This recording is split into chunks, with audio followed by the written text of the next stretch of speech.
Tatlo ka balaligyaan sa Tigbawan, Iloilo na sunog. Masobra 1 ka milyon pesos ginbilin nga danyos. Season Kilantang Sasa nakatutok.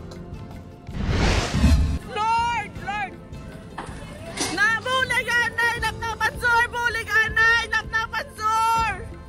Sa video nga ini mabatian nga nagapangayo sa bulig ang pila ka mga residente sa barangay Napnapan Sur, Tigbawan, Iloilo, kainas ang kaagahon. Nagapanawagan ng mga inis ang bumbero nga magresponde. Inibangod nagadabdaba ang kalayo sa isa ka commercial establishment.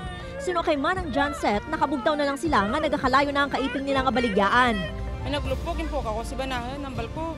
Pa may naglupok, abi ko takan ang kwarto sa bata ko'y open, anang apertahan, abi ko mutong nagaban, balaga, dapit-dapya ka doon sa ngangin.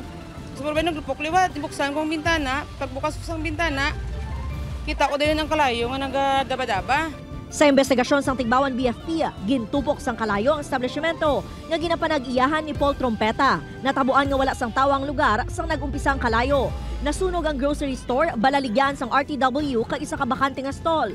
Gilayon man nga napalo ang kalayo kag wala na naglapta pa sa mga kaiping nga establishmento. So ang initial pa lang to sa gin-relation akon sang akon investigador is electrical by nature.